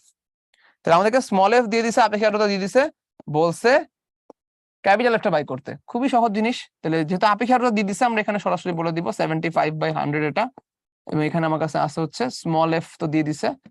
আচ্ছা, তাও একবার লিখে নিই, small F by capital F. তাহলে এখানে আমার কাছে আছে 0.75, এখানে স্মল এফটা হচ্ছে 17.7 × 10⁻³ ডিভাইডেড বাই ক্যাপিটাল এফটা আমি জানতে চাই। তাহলে এখান থেকে আমার ক্যাপিটাল এফ কত আসবে? 77.7/0.75। চলো দেখি তো ক্যালকুলেটর করে কত আসে। এটা আসে হচ্ছে 23.6।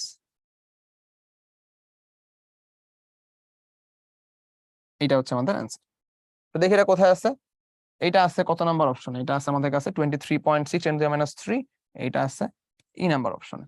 সেই নাম্বার অপশনটা খুব আরামসে আমাদের কাছে কারেক্ট হয়ে গেল।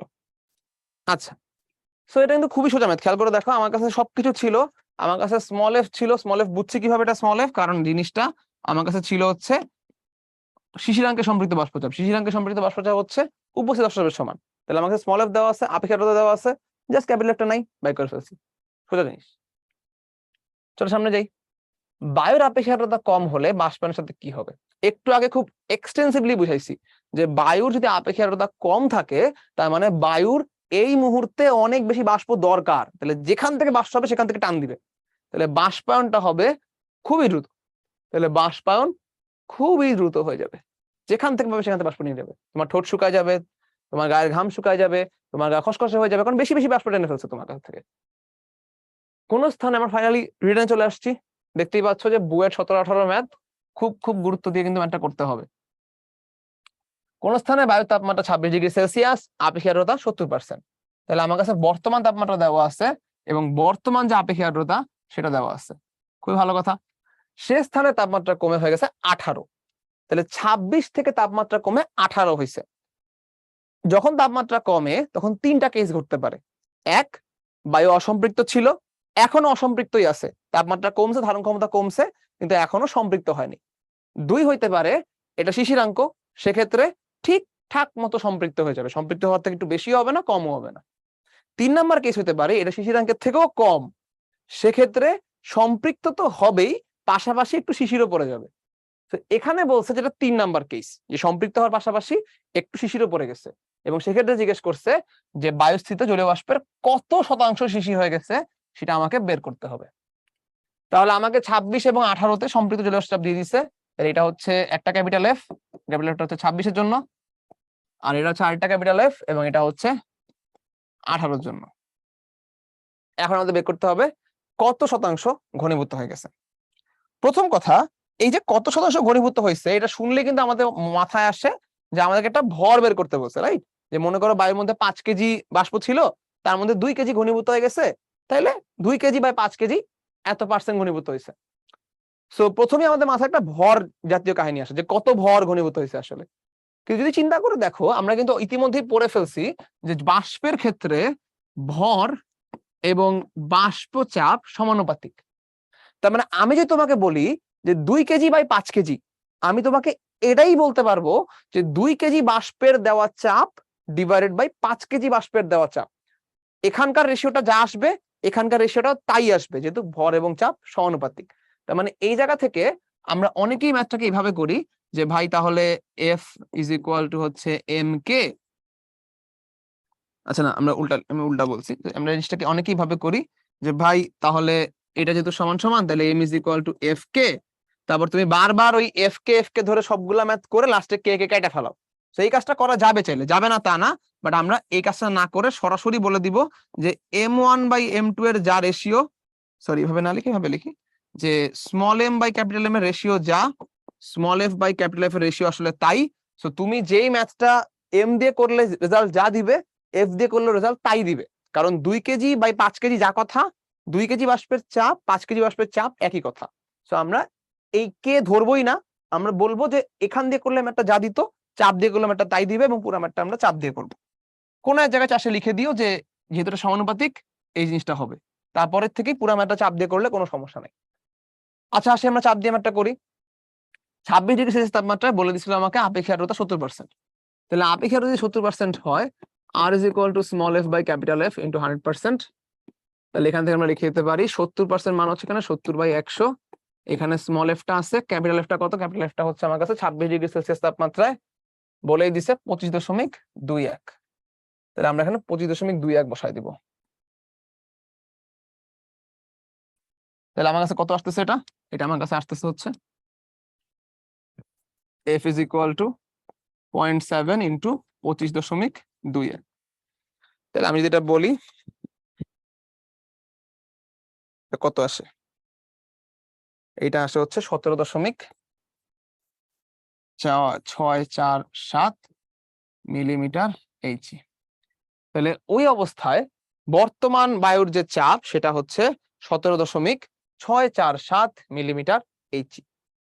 এবার আমরা বের করব যে ভাই 18 ডিগ্রি সেলসিয়াস তাপমাত্রায় সম্পৃক্ত বাষ্পচাপটা কত, সেটা কি থেকে বেশি নাকি কম? যদি কম হয় তার মানে এত পরিমাণ চাপ দেওয়ার যে বায়ুটা, যে বাষ্পটা এখানে ছিল, সেই পুরো বাষ্প এখানে থাকতে পারবে না। বাষ্প থাকার লিমিটটা হচ্ছে এত পরিমাণ চাপ দেওয়া যে বাষ্পটা সেইটা। তার মানে এই পরিমাণ চাপ দেওয়া বাষ্প বায়ুতে থাকবে, এরপরে যে এক্সট্রা চাপ দেওয়ার বাষ্পটা ছিল সেটা ঘনীভূত হয়ে যাবে। তাহলে এক্সট্রা চাপটার সাথে আমরা বর্তমান বায়ুর একটা অনুপাত করলেই পেয়ে যাব কত শতাংশ ঘনীভূত হচ্ছে। তাহলে আমরা অলরেডি জানি যে 18 ডিগ্রি সেলসিয়াস তাপমাত্রার যে সর্বোচ্চ বাষ্পচাপ সেটা হচ্ছে 15.48। তাহলে এক্সট্রা আসলে কতটুকু আছে? এক্সট্রা আমার কাছে চাপটা আছে হচ্ছে 17.647 মাইনাস 15.48 মিলিমিটার এইচি। এতটুকু চাপ আছে আমার কাছে এক্সট্রা। তাহলে এই এক্সট্রা চাপ যতটুকু বাষ্প দিচ্ছে ততটুকু বাষ্পই সুন্দর করে ঘনীভূত হয়ে যাবে, কারণ এক্সট্রা চাপযুক্ত ওই বাষ্পটা বায়ুতে থাকার অনুমতি নেই। এটা হচ্ছে 2.167 মিলিমিটার এইচি। তাহলে এই এক্সট্রা চাপ দেওয়া বাষ্পটা হয়ে যাবে ঘনীভূত। তাহলে আমরা যদি এখান থেকে একটা সুন্দর মতো করে ফেলি, তাহলে ঘনীভূত আসলে কতটুকু হচ্ছে? ঘনীভূত হচ্ছে এক্সট্রা চাপ দেওয়া বাষ্পটা, আর ছিল কতটুকু বাষ্প? ছিল হচ্ছে 17.647। সো আমার কাছে ছিল যতটুকু বাষ্প ততটুকু বাষ্প চাপ দিত এটা, আর ঘনীভূত যতটুকু বাষ্প ততটুকু বাষ্প চাপ দেয় এইটা। তাহলে চাপের অনুপাত আর ভরের অনুপাত যেহেতু একই দিবে, সেহেতু আমরা এই কাজটা করলেও অ্যান্সার হুবহু একই আসবে। সো এই গেল আমাদের অ্যান্সার, এবং এটা আসতেছে হচ্ছে 12.27%। সো খুবই সহজেই কিন্তু আমরা এই কাজটা করে ফেললাম। 2.7 না, এক্স্যাক্টলি 2.8 আসে। আমি যদি এটাকে এভাবে লিখে দিই 2.8%। সো খুবই সহজেই কিন্তু ম্যাথটা হয়ে গেছে। জাস্ট আমার একটু বেশি সময় লাগছে, কারণ তোমাদেরকে আমি বোঝানোর চেষ্টা করছি যে আমি ম্যাথটা ভর দিয়ে না করে চাপ দিয়ে কেন করলাম, এবং চাপ দিয়ে করলেও কেন একই অ্যান্সার আসে। তুমি তো পরীক্ষাতে এত কিছু বোঝা লাগবে না, তুমি অলরেডি বুঝে ফেলছো। তুমি সিম্পলি এটা সরাসরি চাপ দিয়ে শুরু করবা, বর্তমানে উপস্থিত চাপটা বের করবা, এক্সট্রা চাপটা বের করবা, এক্সট্রার সাথে বর্তমানে উপস্থিতটা ভাগ করে দিবা, হয়ে গেছে কতটুকু ঘনীভূত হচ্ছে। সহজ ম্যাথ। এটা কিন্তু 3 থেকে 4 মিনিটের বেশি কখনোই লাগা উচিত না। সো বইয়ের রিটার্নে যেটা যে আসছিল, এটা কিন্তু আসলে 3 মিনিটেরই ম্যাথ। 3 মিনিটের 1 সেকেন্ড বেশি লাগলো তোমার জন্য এটা ব্যর্থতা। আশা করি সবাই বুঝতে পারছো। রিক্যাপও করে দিছি হালকা।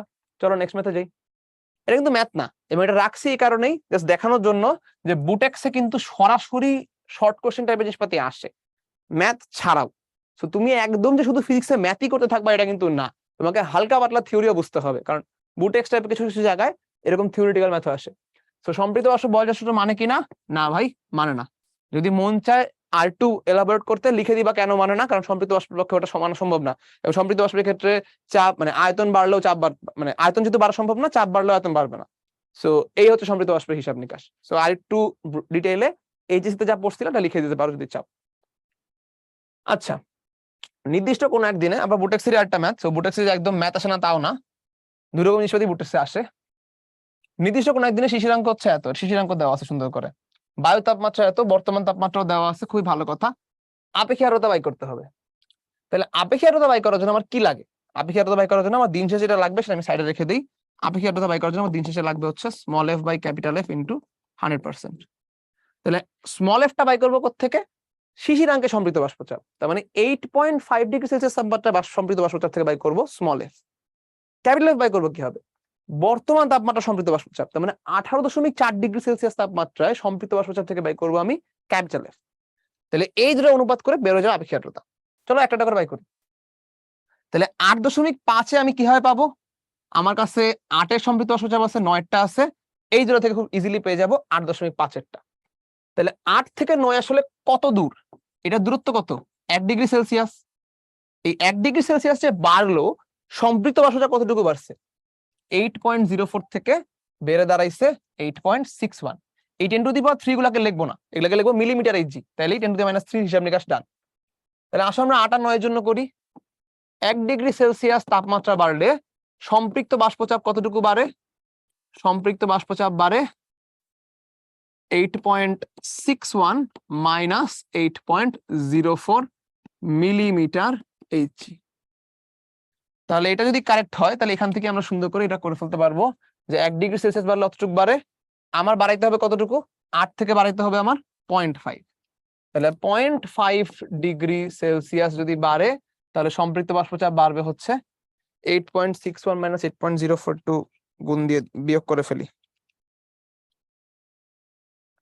এটা আসে হচ্ছে 0.57। সো 0.57 ইন্টু 0.5 এতটুক মিলিমিটার এইচজি বাড়বে। তাহলে কত আসে? এটাকে 6, এটাকে 0.5 দিয়ে গুণ দিয়ে দিলে আসে হচ্ছে 0.8285 মিলিমিটার এইচজি। তাহলে 0.285 মিলিমিটার এইচজি বেড়ে যাবে। অলরেডি আমার কাছে 8 ডিগ্রি সেলসিয়াসের সম্পৃক্ত বাষ্পচাপটা আছে, এর থেকে 0.5 ডিগ্রি সেলসিয়াস তাপমাত্রা বাড়ার কারণে এতটুকু বাষ্পচাপ বেড়ে যাবে। তাহলে 8.5 এর যে সম্পৃক্ত বাষ্পচাপটা কত? সেটা আমার কাছে শিশিরাঙ্কে সম্পৃক্ত বাষ্পচাপ বা স্মল এফ। তাহলে শিশিরাঙ্কে সম্পৃক্ত বাষ্পচাপ বা স্মল এফটা হচ্ছে আমার কাছে 8 ডিগ্রিটা তো অলরেডি ছিল 8.04, এর সাথে অ্যাড হবে আরো 0.285 মিলেমিশে মিলিমিটার এইচজি। কত আসতেছে একটু দেখি তো। 8.04 এর সাথে যোগ করতেছি, এটা আসবে হচ্ছে 8.325 মিলিমিটার এইচজি। তাহলে কিন্তু সুন্দর করে আমাদের কাছে একটা শিশিরাঙ্কে সম্পৃক্ত বাষ্পচাপ চলে আসছে। এবার আমরা বর্তমান তাপমাত্রা সম্পৃক্ত বাষ্পচাপ বাই করব। তাহলে বর্তমান তাপমাত্রা সম্পৃক্ত বাষ্পচাপটা কত? বর্তমান তাপমাত্রা সম্পৃক্ত বাষ্পচাপ বাই করতে হলে আমার ক্যাপিটাল এফ বাই করা দরকার, এবং সেটা আমার বাই করা দরকার 18.4 এ। এটার জন্য আমি ইউজ করবো 18 আর 19। তাহলে 18 এবং 19 এর মধ্যেও কিন্তু ভাই 1 ডিগ্রি সেলসিয়াসই বাড়ছে, এবং এটার জন্য আমার কাছে সম্পৃক্ত বাষ্পচাপ বাড়ছে হচ্ছে এতটুকু। তাহলে এবার বলবো আমরা 1 ডিগ্রি সেলসিয়াস তাপমাত্রা বাড়লে সব আচা বাড়ে, সম্পৃক্ত বাষ্পচাপ বাড়ে কত 15 তো না 16.46 মাইনাস 15.46 মিলিমিটার এইচজি। তাহলে এবার আমার বাড়াইতে হবে 18 থেকে 0.4 বাড়াইতে হবে। তাহলে 0.4 ডিগ্রি সেলসিয়াস বাড়লে সম্পৃক্ত বাষ্পচাপ বাড়ে। এখানে তো এটা তো খুব ইজিলি বেরো যাচ্ছে 1 into 0.4 millimetre Hg. So basically 0.4 millimetre Hg বাড়াই দিব। তাহলে আমি যদি 0.4 মিলিমিটার এইচজি বাড়াই দিতে চাই, তাহলে আমার কাছে দিন শেষে কত থাকে? দিন শেষে আমার কাছে ক্যাপিটাল এফটা আসবে হচ্ছে 18 এরটা তো অলরেডি আমার কাছে আছে, এটা হচ্ছে 18 এরটা। তাহলে 18 এ যেটা ছিল অলরেডি সেটা, তার সাথে আরো বাড়বে 0.4 মিলিমিটার এইচজি। তাহলে মিলেমিশে হয়ে গেল 15.86 মিলিমিটার এইচজি। তাহলে ক্যাপিটাল এফ এসে পড়ছে, স্মল এফ এসে পড়ছে। আমরা খুব আরামসে এখন নিমারটা করে ফেলবো। স্মল এফ হচ্ছে আমার কাছে 8.325, ক্যাপিটাল এফ হচ্ছে আমার কাছে 15.86 ইন্টু 100%। দেখি তো কত আসে। এটা আমার কাছে আসবে 8.325 বাই 15.86। তাহলে আমার কাছে আসতেছে এটা 52.49। খুব আরামসে কিন্তু আমরা পেয়ে গেলাম। সো ঠান্ডা মাথায় আরেকবার একটু বলে ফেলি যে কি করলাম। ম্যাথটা কিন্তু বেশ লেন্দি হয়েছে আর ম্যাথটা কিন্তু বেশ সোজা। সো ঠান্ডা মাথায় একটু চিন্তা করে দেখো যে এখানে কি কি করছি আমরা। আসলে আমরা প্রথমত চিন্তা করছি আমার কি দরকার। যেহেতু আমাকে বাই করতে বলছে আপেক্ষিক আর্দ্রতা, দিন শেষে আমার লাগবে হচ্ছে এই ফর্মুলাটা। আমাকে বাই করতে হবে স্মল এফ এবং ক্যাপিটাল এফ, যেটা আমি এখানে বসাই দিতে পারি। স্মল এফ কি? উপস্থিত বাষ্পের চাপ। উপস্থিত বাষ্পচাপ আর শিশিরাঙ্কে সম্পৃক্ত বাষ্পচাপ একই জিনিস, আমরা অলরেডি পড়ে ফেলছি। তাহলে শিশিরাঙ্কে সম্পৃক্ত বাষ্পচাপ বের করা আমার প্রথম কাজ। শিশিরাঙ্কটা 8.5 এ আছে, তাহলে আমার কাছে আছে 8 এ এবং 9 এ। তাহলে 1 ডিগ্রি সেলসিয়াস বাড়লে বাষ্পচাপ কতটুকু বাড়ে সেটা কিন্তু আমি বাই করতে পারতেছি। তাহলে 1 ডিগ্রি সেলসিয়াস তাপমাত্রা বাড়লে সম্পৃক্ত বাষ্পচাপ বাড়তেছে এতটুকু। তাহলে আমার বাড়ানোর দরকার কতটুকু? আমার বাড়ানোর দরকার 0.5, কারণ 8 এর থেকে 0.5 বেশি আছে। তাহলে 0.5 বাড়লে কতটুকু বাষ্পচাপ বাড়ে ওই কি নিয়ম করে বের করে ফেললাম। তাহলে 8 এ যে বাষ্পচাপটা ছিল আর 0.5 বাড়ার জন্য যতটুকু বাড়ছে, এই দুটাকে যোগ করে দিলেই পাই যাবো আমি আমার small F. Capital F by করার জন্য আমি ইউজ করতেছি 18.4 ডিগ্রি সেলসিয়াস তাপমাত্রা, এবং আমার কাছে 18 এবং 19 আছে। তাহলে আবারও 1 ডিগ্রি সেলসিয়াস তাপমাত্রা বাড়লে সম্পৃক্ত বাষ্পচাপ বাড়তেছে এইটা মাইনাস এইটা। তাহলে এখান থেকে আমি পেয়ে যাচ্ছি যে 0.4 ডিগ্রি সেলসিয়াস তাপমাত্রা বাড়লে সম্পৃক্ত বাষ্পচাপ কতটুকু বাড়তেছে। তাহলে 18 এরটা অলরেডি আমার কাছে আছে, আর 0.4 বাড়লে এতটুকু বাড়ে। তাহলে পেয়ে গেলাম capital F. Capital F by small f করে, small F by capital F করে দিলেই হয়ে যাবে আমার আপেক্ষিক আর্দ্রতা। As simple as that. তারপরে অঙ্কটা খুবই সিম্পল কিন্তু লেন্দি, সো একটু দ্রুত বুঝে ফাস্ট করতে পারতে হবে, এই জন্য দরকার অনেক অনেক প্র্যাকটিস। আচ্ছা, লাস্টে আমাদের কাছে সেই এক্সট্রা টপিকটা ছিল, এটা একটু ভুল আছে এখানে। এটা এক্সট্রা, কারণ এটা ভর্তি পরীক্ষা আজ পর্যন্ত একবারই আসছে। সো এটা জাস্ট আমরা একটা ম্যাথ করানোর জন্য রাখছি, যাতে তোমরা কোনো রিস্ক না থাকে। সো আমি যদি বলি সূত্রটা হচ্ছে পারিপার্শ্বিক তাপমাত্রার পার্থক্য যদি কম হয়, বস্তুর তাপমাত্রা যে হারে কমবে তা বস্তু এবং পারিপার্শ্বিক তাপমাত্রার পার্থক্যের সমানুপাতিক। তার মানে যদি বস্তু পারিপার্শ্বিক তাপমাত্রা পার্থক্য কম হয়, এটা হচ্ছে কন্ডিশন।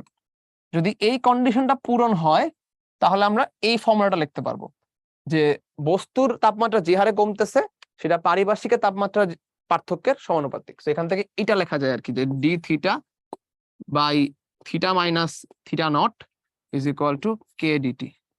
এই জিনিসটা লেখা যায়, এবং বেশিরভাগ ক্ষেত্রে ফর্মুলাতে দেখবা, ম্যাথে দেখবা এটা ইউজ হচ্ছে। আচ্ছা, তো ফর্মুলাটা দেখে নিলাম একবার, এবং এটা দিয়ে একটা ম্যাথ দেখবো। জাস্ট এইটুকুই তোমাদের এখানে পড়াশোনা, বাসায় এটা নিয়ে খুব বেশি ঘাটার দরকার নেই। কুয়েট 15-16 একবার আসছিল। সো ভাইয়ের কাছে একটা ফর্মুলা দেখলা, একটা ম্যাথ করা দেখবা, নিজের মাথায় চিন্তা করো যে ম্যাথটা করতে পারবো কিনা, যদি কখনো আসে ওইটুকু এখানে পড়াশোনাই না। একটা বস্তুকে আমরা 80 ডিগ্রি সেলসিয়াস তাপমাত্রা থেকে 64-তে নামাবো, এবং নামাইতে আমাদের সময় লাগবে 5 মিনিট। আবার ওই সেম বস্তুকেই আমি একটু লিখে দিই এখানে, মানে আমি 80 থেকে নামাইলাম 64-তে, এই কাজটা করতে আমার সময় লাগছে 5 মিনিট। আবার ওই সেম বস্তুকেই আমি 80 থেকে নামাবো 52-তে, এবং এই 80 থেকে 52-তে নামাইতে আমার সময় লাগবে 10 মিনিট। এখন আমাকে জিজ্ঞেস করছে পরিবেশের তাপমাত্রা কত। আচ্ছা, ভালো কথা। তাহলে আমি যদি এখান থেকে পরিবেশের তাপমাত্রাটা বের করতে চাই, তাহলে আমার সিম্পলি নিউটনের যে শীতলীকরণ সূত্র সেটাই 2 বার দেওয়া লাগবে। তাহলে এই দুটা ইনফরমেশন আমাকে দিয়ে জিজ্ঞেস করছে এখান থেকে যে থিটা নট কত। আচ্ছা, তাহলে আমি যদি এটা বাই করতে চাই, চলো বাই করার চেষ্টা করে দেখি। 2 বার দিব নিউটনের শীতলীকরণ সূত্র। তাহলে নিউটনের শীতলীকরণ সূত্র কি ছিল, চলো আগে সেটা এবার দেখে আসি। D theta by theta minus theta naught is equal to K DT. তাহলে এটা যদি আমি প্রথমটার জন্য দিই তাহলে কি আসবে,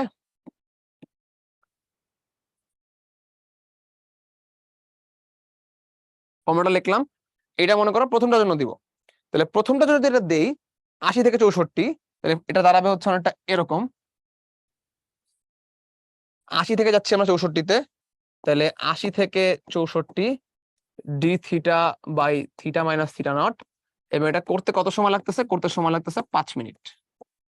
এই সেই ইন্টিগ্রেশনটা করে দিব আমরা এখানে। এখানে ইন্টিগ্রেশনটা করলে কত আসবে, এটা আসবে হচ্ছে লন 80 মাইনাস থিটা নট, খুব সম্ভবত, হ্যাঁ, লন 80 minus theta naught by 64 minus theta naught, এবং এই পাশ চলে আসবে আমাদের 5 ইন্টু কে। এটা আসলে আমাদের 1 নাম্বার ইকুয়েশন। আবার সিমিলারলি আমরা সেকেন্ডটার জন্য আবার এটা ইউজ করে ফেলবো। 80 থেকে 52-এর মধ্যে আরেকবার ইউজ করে ফেলো এটা। 80 থেকে 52-এর মধ্যে এটা ইউজ করে ফেললে কেমন হয়,